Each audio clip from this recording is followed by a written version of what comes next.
गांव के कोने पर बनी उस पुरानी हवेली में रीता आंटी अकेली रहती थी। 42 साल की रीता आंटी बेहद खूबसूरत थी। उनके चेहरे पर उम्र का अनुभव और सादगी का अनोखा मेल था। पति की मौत के बाद उन्होंने अपनी दुनिया सिमेट ली थी। गांव में सब उनकी इज्जत करते थे, लेकिन अंदर से वो बेहद अकेली थी।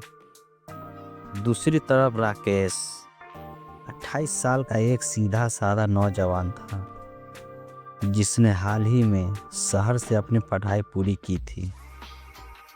गांव में लौटकर उसने खेती संभालने और नई शुरुआत करने का फैसला किया। बचपन से ही रीता आंटी के घर आना जाना लगा रहता था। राकेश और रीता आंटी के बीच एक सहज अपनापन था।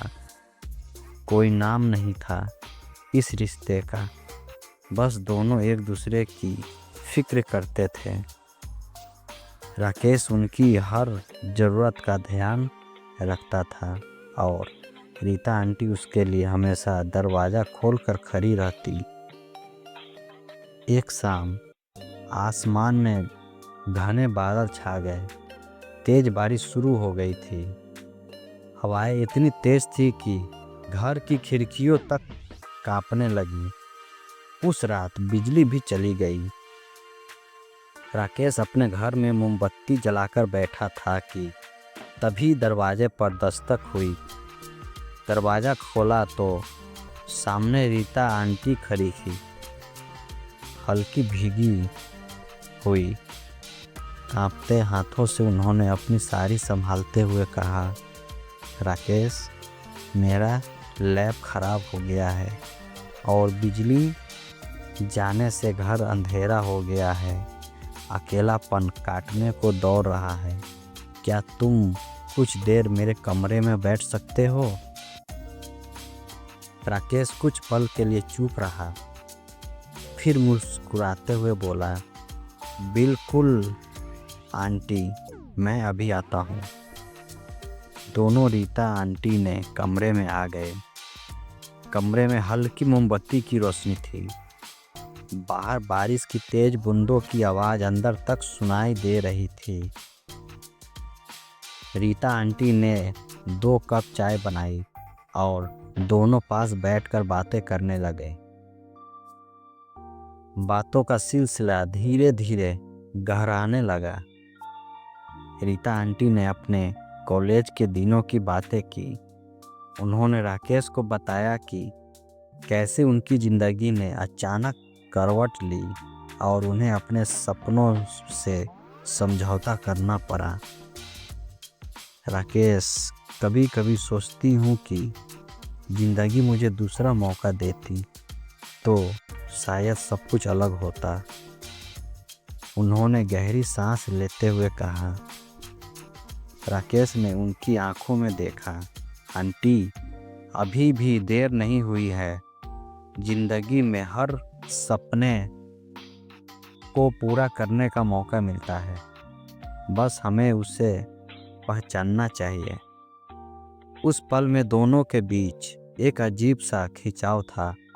रीता आंटी की आंखों में एक गहराई थी जो राकेश को अपनी ओर खींच रही थी। बातों बातों में रात गहरी हो चुकी थी।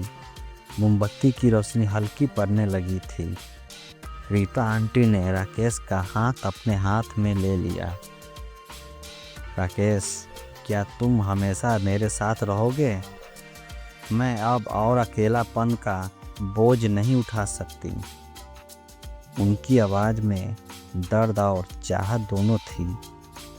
राकेश ने उसके हाथों को हल्के से दबाया। मैं हमेशा आपके साथ रहूँगा। आपको कभी अकेलापन महसूस नहीं होने दूँगा। उस पल में दोनों के बीच की दीवारें टूट चुकी थी। राकेश ने उन्हें अपने करीब खींच लिया। बाहर बारिश की तेज बूंदें जैसे उसके इस लम्हे की गवाही दे रही थी। दोनों ने एक दूसरे की आंखों में झांकते हुए अपनी भावनाओं को बयां कर दिया। उस रात के बाद उसका रिश्ता बदल गया। अब राकेश और रीता आंटी पहले से ज़्यादा वक्त साथ बिताने लगे। गांव में लोग उन्हें देखते और मुस्कुराते। उनकी ज़िंदगी में एक नई उम्मीद आ चुकी थी। कुछ महीने बाद राकेश ने रीता आंटी के घर में ही रहने का फैसला कर लिया। दोनों ने मिलकर उस पुराने मकान को फिर से सजाया। अब वो मकान सिर्फ 4 दीवारों का घर नहीं था, बल्कि 2 दिलों का नई दुनिया बन चुका था। बरसात की वो रात उनकी ज़िंदगी की एक नई शुरुआत थी। धन्यवाद।